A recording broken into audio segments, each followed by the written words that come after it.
Ang problema dito, kung ito man po ay hindi totoo, papaano natin makikita yung kahalagahan nitong mga ebidensya na 'to?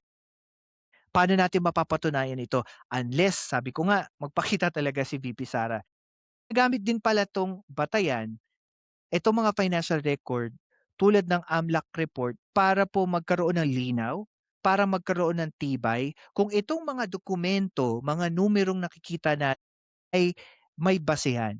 Tulad ng mga zeros, 'di ba? Kasi sabihin na nating, sabihin na nating itong mga numero na 'to ay totoo, hindi naman, paano kung hindi naman ito kumonekta sa illegal activities o hindi kumonekta ito sa illegal drugs? Sabihin na nating gumanda ang negosyo ni VP Sara o sabihin na nating, for some reason nasa legal way na, paano natin mapapatunayan 'yun?